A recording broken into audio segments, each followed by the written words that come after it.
അടുത്ത വാർത്തയിലേക്ക് പോവുകയാണ്. ന്യൂസിലൻഡ് കാസർഗോഡ് ബേവിഞ്ചിയിൽ ജീവനൊടുക്കുമെന്ന ഭീഷണിയുമായി ഒരു കുടുംബം. ദേശീയപാത നിർമ്മാണത്തിനായി വീട് പൊളിക്കുന്നതിനെതിരെയാണ് കുടുംബത്തിന്റെ ഭീഷണി. നഷ്ടപരിഹാരം നൽകാതെയാണ് വീട് പൊളിക്കുന്നത് എന്ന് കുടുംബം പറയുന്നു. ചർച്ചയ്ക്കു ശേഷം മാത്രം തുടർ നടപടിയെന്ന് എന്നെ നെല്ലിക്കുന്ന് MLA പറഞ്ഞു. ദേശീയപാത അതോറിറ്റിയുമായി സംസാരിക്കുമെന്നും MLA വ്യക്തമാക്കി.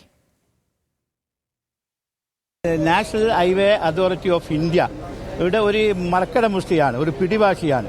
ഇപ്പോൾ ഇവർക്ക് ആവശ്യമായ കോമ്പൻസേഷന് നൽകാനുള്ള എല്ലാ തീരുമാനമായിട്ടുണ്ട്. അതിനനുസൃതമായ കോടതി വിധി ഉണ്ടായിട്ടുണ്ട്. പക്ഷേ NHA എന്തിനാണ് ഈ കടുംപിടുത്തം പിടിക്കുന്നത്? NHA ഒരു പണമില്ലാത്ത ഒരു സ്ഥാപനമൊന്നുമല്ലല്ലോ. മതിൽ നഷ്ടപ്പെട്ടു, മതിൽ പൊളിച്ചു, നഷ്ടപരിഹാരം കിട്ടിയില്ല. ഇപ്പോൾ വീടും പൊളിക്കാൻ വന്നിരിക്കുകയാണ്, നഷ്ടപരിഹാരം കിട്ടേണ്ടത്. ഇത് ന്യായമായ ആവശ്യമല്ല ഈ വീട്ടുകാർ ഉന്നയിക്കുന്നത്. സരീഷ് PK വിവരങ്ങളുമായിട്ട് ചേരുന്നുണ്ട്. സരീഷ്, വീട്ടുകാരുടെയും MLAയുടെയും ഒക്കെയും വാദങ്ങൾ കേൾക്കുന്നുണ്ട്. നമ്മൾ എന്തെങ്കിലും ഒരു സമവായത്തിന് സാധ്യതയുണ്ടോ? എന്താണ് നിലവിലെ സാഹചര്യം? ദേശീയപാത അതോറിറ്റിയോട് MLA സംസാരിച്ചപ്പോൾ മനസ്സിലാക്കുന്നത് വീടിന് അടുത്തേക്ക് ഈ നിർമ്മാണം കൊണ്ടുപോകില്ല എന്നതാണ്. പക്ഷേ അപ്പോഴും ഈ വീട്ടുകാർ പറയുന്ന ചില കാര്യങ്ങളുണ്ട്. കാരണം ഒരറിയിപ്പുമില്ലാതെ ഒരു ദിവസം വന്ന് നിങ്ങൾ ഇറങ്ങിപ്പോകണം എന്ന് പറയുന്ന സമീപനം ഏത് രീതിയിലാണ്? കാരണം 10 മാസം മുൻപാണ് ഈ ദേശീയപാത അതോറിറ്റി ഇതുമായി ബന്ധപ്പെട്ട് അളവെടുക്കുകയും ഈ വീട് ഉൾപ്പെടെയുള്ള സ്ഥലങ്ങൾ അപ്രോച്ച് ചെയ്യുമെന്ന് പറയുകയും ചെയ്യുന്നത്.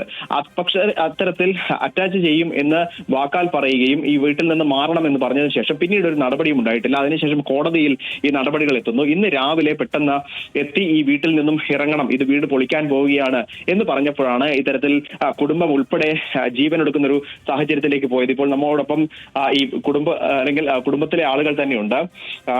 അവരുടെ പ്രതികരണത്തിലേക്കാണ് നമ്മളിപ്പോൾ പോകുന്നത്. യഥാർത്ഥത്തിൽ എന്താണ് ഇപ്പോൾ പെട്ടെന്ന് ഇന്ന് രാവിലെ കോടതി നടപടികളൊന്നുമില്ലാതെ അല്ലെങ്കിൽ നിങ്ങളെ ഒന്നും അറിയിക്കാതെ പെട്ടെന്നൊരു തീരുമാനത്തിലേക്ക് പോയത് എന്താണ്?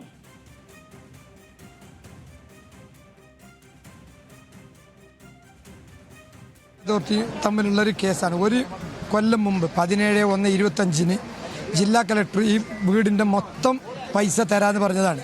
ഇതുവരെ അവർ അനുവദിച്ച് തന്നിട്ടില്ല. ജില്ലാ കലക്ടർ ഇറക്കിയ ഓർഡർ ഇതുവരെ അവർ പാലിക്കുന്നില്ല. ഇപ്പോൾ അവർ ഒരു ഓർഡറും ഒരു പൈസയും തരാണ്ട് ഇവർ വീട് പൊളിക്കാൻ വേണ്ടി വന്നതാണ്. ഞങ്ങൾ ഒരു കാരണവശാലും അത് അനുവദിക്കില്ല. ഞങ്ങൾക്ക് ഫുള്ള് പൈസ തരികയാണെങ്കിൽ ഞങ്ങൾ ഏത് സമയത്ത് ഇറങ്ങാൻ തയ്യാറാണ്. ഈ പ്രദേശത്ത് സർവീസ് റോഡോ ഡ്രെയിനേജ് സംവിധാനം ഒന്നുമില്ല. ഇതൊക്കെ നമുക്ക് ഉണ്ടാക്കി തരണം. അതല്ലാതെ ഈ വർക്ക് മാത്രം എടുത്തിട്ട് പോകാൻ ഞങ്ങൾ സമ്മതിക്കില്ല. ഞങ്ങൾ ജനങ്ങൾക്കുള്ള ഇവിടെ താമസിക്കുന്നവർക്ക് സഞ്ചാര സ്വാതന്ത്ര്യം നിഷേധിക്കാൻ പാടില്ല. ഞങ്ങൾക്കുള്ള എല്ലാ പരിഗണനയും ഞങ്ങൾക്ക് തരണം.